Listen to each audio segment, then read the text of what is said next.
What's up, everyone? Welcome back to this edition of the GASOCAST. It's officially season time, fellas. Friday kicks it all off, so no more of fall basketball, but it was a great run. We'll touch on that here in a second. Before we get going, let's do some housekeeping. G1 series just got a couple new signups this morning, Blue, so it's rocking and rolling. I think a lot of the teams and the program directors we're talking to really like that we're making it about the program when it comes to smarter travel, when it's talking about why you're playing, where you're playing, and like how important you are to us when you step into the gym. They're falling in love with that aspect of it. So I think we have something really special brewing. Anything you want to tell program directors out there and parents that are listening? Yeah, like you said, it's about the programs, about the players, and also about the parents. I guess the three P's here, because when you really think about it, the program's going to have a lot to say about their teams directly speaking to us and to the college coaches. And I've been talking to the program directors about that. Then you talk about the players. It's just all player centric, isn't it? It's about the media that we're going to provide. It's going to be media on steroids at a circuit, and it's going to build those what you always talk about, Michael, is the relationship between the player and us at Gasso, that we can track you throughout the entire season. We're not an April through July circuit. Then you turn to the parents, where we're hoping that the travel is going to be more cost savings toward parents of being able just to travel one day, get your 3 to 4 games in, and then drive back home. So there's a lot of perks, I think, to this. There's a fourth P. So just as I'm talking to these program directors, things are just going great, and it's moving forward at a very nice pace. And I think that that's very uh, that's very helpful for us, that we don't sell out so soon, that where then you have guys that go, well, we're doing this. I spoke to you too soon. No, it's all good. Yeah, and it's one of those things where we're working behind the scenes because we know we can't just bash this into people's brains at this time of year. High school season's gearing up. You know, a lot of the program directors are, taking a much needed break still. Like they start to get reloaded when they want to start going out and figure out who they want on their team. But at the same time, we're in the background getting ready to produce a very high level product for the state of Texas. So we're excited for that. Blue, when can everybody expect that tweet to go out with the brackets, the tourney and showcase schedules? It'll go out as soon as the show's over. Right here, I have it in front Okay, of me. so So we have a great tool from Gasso, especially I say it's more so for the media and fans of basketball. Um, yeah, it's the official tourney and showcase schedules with all the brackets, so you kind of know week to week. Because I think Texas just does such a good job with the non-district schedule promoting matchups and things, and we'll talk about that here in a second. But as always, follow us on social media. We're about to hit the road. We're well rested, so our coverage. I'm going to say it every time we're on a GasoCast. You don't make us run an event and you just let us cover an event. We're very dangerous when it comes to coverage. So be on the lookout for some really high level stuff from us. And good luck to everybody this Friday. All right, so we are officially in the tournament showcase non-district season. So what are your initial thoughts as we head into Friday? Lyndon, I'll start with you. Yeah, let's start it off by shout out the state of Texas because this isn't dip a toe in. This isn't warm up game type stuff. I mean, a lot of these teams and programs are starting out with big time matchups that are the going to be the central showpiece of a showcase event. Um, just in game one of their season. I mean, it counts. This isn't agreeing to play a tough schedule at a fall event or during TABC or whatever it is. It really counts now, and we're seeing it across the state. Doesn't matter if it's DFW, Houston, Central Texas, heck, West Texas. There's good matchups going on between ranked squads out there. So shout out to the coaches who make this happen because it's a lot better for us as evaluators to see good on good rather than you playing a warm up style game in game one. So we're seeing what sticks right out of the gate, seeing who can step up and really show when it actually matters, who has taken that leap and who's ready to have a big year this season. Yeah, I'll hop in here. I'm just pumped. So there was so much fall basketball. So much storytelling in the fall. So it gives you a good feeling of what's going on. But guess what? It's over now. I don't care. I don't care when I see our Gasso team rankings come out and somebody says, well, so and so beat so and so last Saturday in a fall league game. Don't care. Nothing matters anymore. Hope you got some good reps in, but now your opponent doesn't care who you played in the fall. All they know is hit the gas and let's get to it. So I'm very excited. It counts now. Blue, what about you? What are your initial Yeah, thoughts? everything falls along the lines of what y'all are talking about because I want to see how our early predictions match up with the product on the court now. We have everything, everything's ready to go and set with the coaches on the sideline calling the plays, making the substitutions, making in-game decisions, and so when you mix that with players and chemistry of the team, we're going to see some different things. We're going to see some teams emerging. We're going to see other players that we hadn't been talking about emerge in certain systems and certain situations, and that's really what gets me really excited about the opening of the weekend of Texas high school basketball, and of course, just kind of flowing through the next 4 to 5 weeks as we go through tournaments. It's like who's going to be the one those couple of teams or players that didn't get enough notoriety or at all that just step up. Yeah, and that's a good segue into our next topic. Under the radar teams, and I don't know if it's fair to say call them under the radar teams, but who are just some of those teams that have an opportunity early on this week? And like you said, Lennon, there's a lot of high level games. Who's a team out there or teams out there that have a chance to really make a statement and move and creep into that upper echelon of relevant talk amongst the state's top teams? Who is that for you? It might be a matchup. I'm looking at our rundown. Yeah, and it'll be a game I'll be courtside for. San Antonio Wagner against Fort Bend Marshall, and neither one of these teams is under the radar. Let's start by saying that. But both of them have a few question marks going in. Who steps up to fill the Ian Lowe role for Yeah. Fort Bend Marshall? We saw him be incredible down the stretch as they went to the 5A Division II state championship game last year. Wagner, is this the year for Trey Clark? I mean, he's going to have a very good matchup across from him with Christian Chambers, with Jaden Jones. But Trey Clark, the UTA signee, we know how talented he is. We've seen him take a leap this summer specifically. It's going to be one of those question marks where, can Cam Crenshaw impact the game? Lance Johnson, Damon Ramirez. Who's going to be the guy to really kind of, set the tone for them? Because both of these teams have real Alamo Dome aspirations this season. And it's going to be a very fun matchup for me to see who can kind of elevate themselves in this early Class 5A standings as both of them come in. I think they're both in the top 12 in our rankings. So, yeah, it's going to be a very fun matchup to be courtside for. Absolutely. Before we move on, I want to say happy signing day to everybody out there achieving their dreams. I'll say this. Congratulations on that, and build new dreams now. The hard work's got you here, and there's more hard work that you can put in to achieve even more dreams. So very proud of those players that are spending these days with their family, seeing their hard work pay off, and I'm excited to see the next level for all you student athletes. So my under the radar team, Conroe Grand Oaks, and right away Sloan's event this weekend. They take on Katy Seven Lakes. So when you want a litmus test of where you are as a program, um, you got it right there. Trey Pinker, Dubube Joseph, Morgan Lucy, three of the guys that I was very impressed with as our fall Gasso event. And then I see they're doing some things as well. The momentum is tracking, and it's just one of those games to where win or lose, a lot of these programs, a good performance and a good showing will just give confidence to know that you truly belong and leave no doubt in your mind. So I expect them to put on a good performance and give Katy Seven Lakes a heck of a game this weekend. Blue, who is your under the radar program?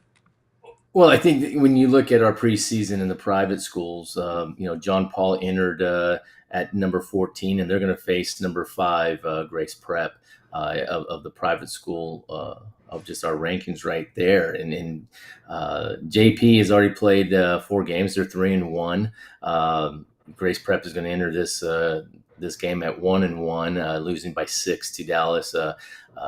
To Dallas Episcopal. So, I mean, I think a lot of both teams have still more to prove in this early season. I mean, private schools play a week earlier than everybody else, and so they have a little bit of a leg up, and they are already working on the things that they need to fix. And so I'm looking right here, prospect wise, we we got to get to know Jameer Hayford, moving from Milwaukee, that's over at JP2. So I'm kind of interested to see how he, as a 2027, kind of fits into Dan Lee's scheme out there, and also just how he kind of fits in the class itself. Probably about 6'6", 6'7" leaper. So there'll be more storylines, I think, coming out of this game, but don't want to give away too many too quickly, as they do need to hit the court and perform. Let's move on to our next segment, a chance to assert themselves. Who's one of those top-ranked teams that we identified in our GASO team rankings that has an opportunity to be allowed amongst the state very early on? Once again, Lyndon, I'm going to go back to what you said at the beginning of the GASOcast. There's just so many teams that hit the ground running in matchups. Like, we're not no time to feel it out. And once again, there's plenty of matchups to talk about in this segment, so I'll let you get started. Yeah, and I'm going to go with Dallas Carter Melissa, one that I'm kind of, I'll be in Houston this weekend, but wish I could be courtside for this one because it's got all the makings of you've got high level talent in about every class on both squads, because you have the number one player in the state, Austin Gooseby, after he makes his decision on Friday, be his first game seeing him of the season.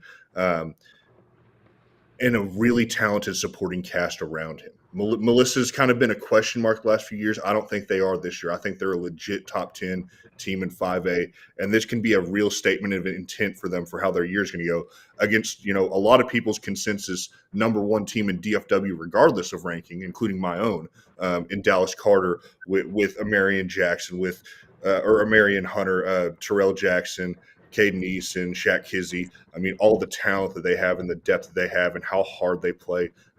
This is going to be a really fun one, and I'm going to have to try to hunt down the film of this on Monday next week, because I really think there's a lot to be learned about both these squads on Saturday.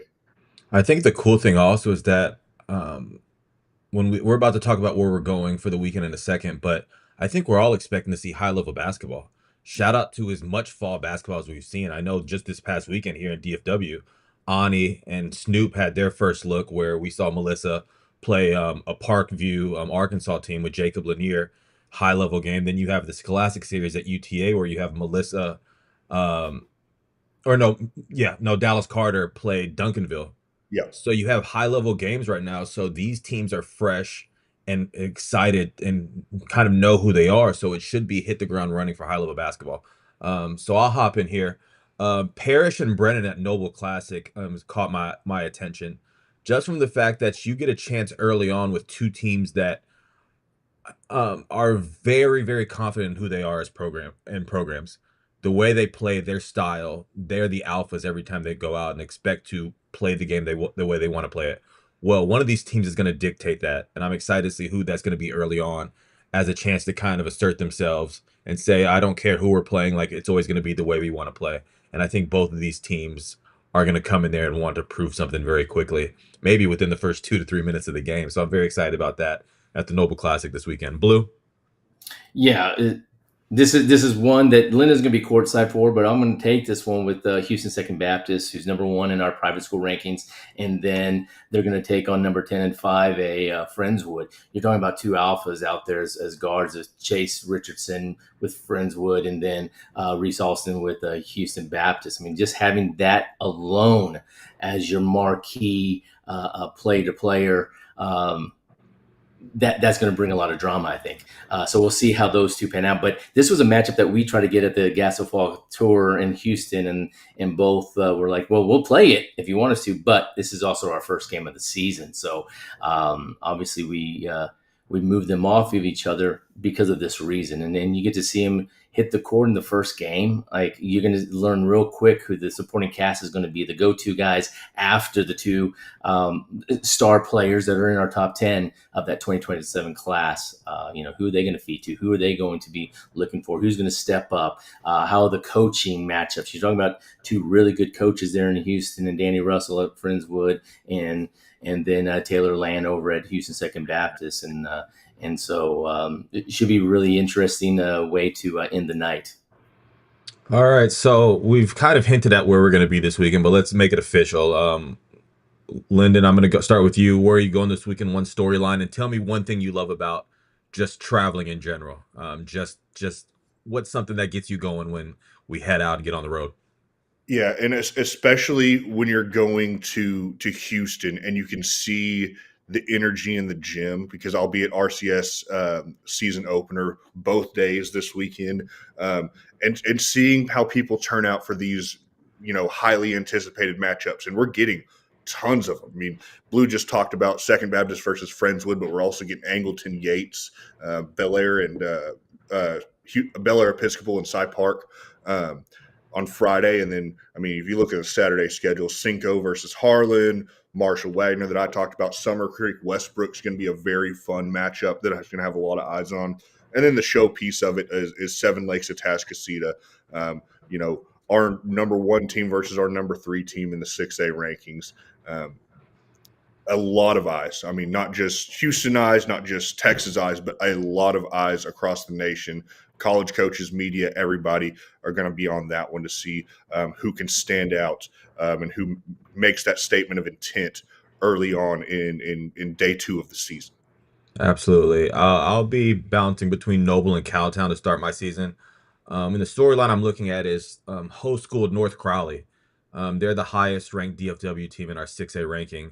And are they ready to take over DFW with such storied programs? Are they ready to get over that hump and show that they are for real and make the whole state know that they're for real? They have an opportunity with 3 games at Cowtown this weekend to get their ball rolling. And as far as just like I talked about earlier, if us like I'll wake up early and drive anywhere to watch basketball, especially if I don't have to run the event. So that's just one thing. Once you're tired, but you get that caffeine and you get to just go to the bleachers and just watch. I don't have to worry about a parent yelling over here that needs to be ejected or the court slipping or oh we're 15 minutes behind. Don't care Yeah. about all of it. I get to evaluate, watch basketball, enjoy some high level basketball. So that's what I'm excited for this weekend. Blue, where are you headed? On Friday, I'm going to Raising Cane's, where I'm To interested in eat? seeing. Just eat some lunch Yeah. or Oh, Hang out. Raising Whoa, baby! Raising Cane's that's hosted over there at Lake Dallas, and one intriguing matchup here is Denton Geyer, who won the Division II 6A crown last year. They'll face crosstown rival Denton Ryan, and so one thing is that Denton Ryan is a little there's some mystery to them, isn't there? I mean, Silas Rodriguez has not participated fully in everything this offseason. He's played some minutes, through the scrimmages. How much will he be able to play as he gets to full strength on Friday, or if at all? Who's going to step up? They had they do have some seniors that they're going to lean on with Bryson Wynn and Matt Temple, and then they have a couple of younger guys that they're really going to have to step up. So especially if Silas is limited in minutes or doesn't play, like what does this team look like moving forward? And I think that there's a lot of there's some question marks there, even though we do have them highly ranked in our rankings. I think also as it comes to Saturday, I'll move around. I'll talk to Michael a little bit here because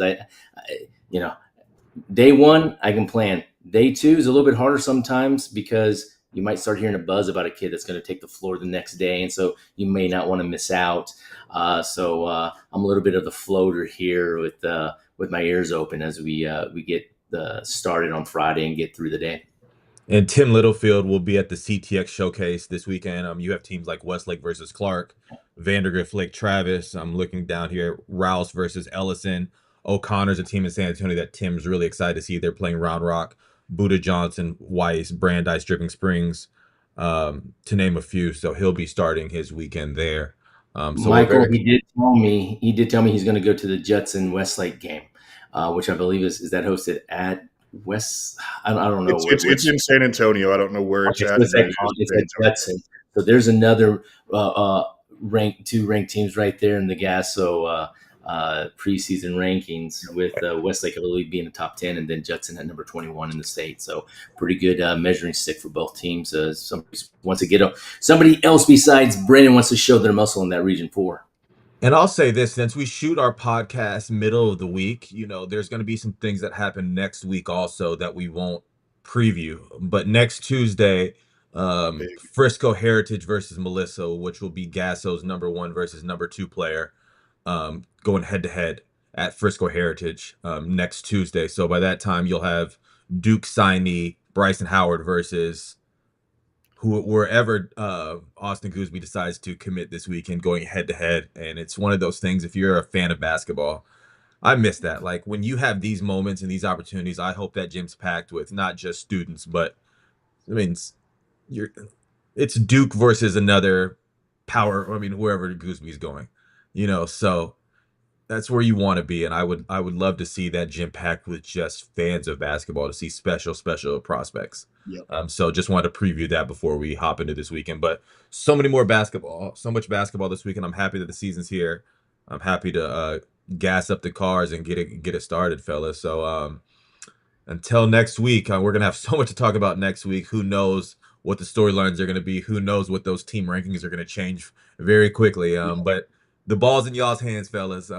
Hoopers, coaches. So go get to it. Happy high school season start, and we'll talk to y'all next week. Later.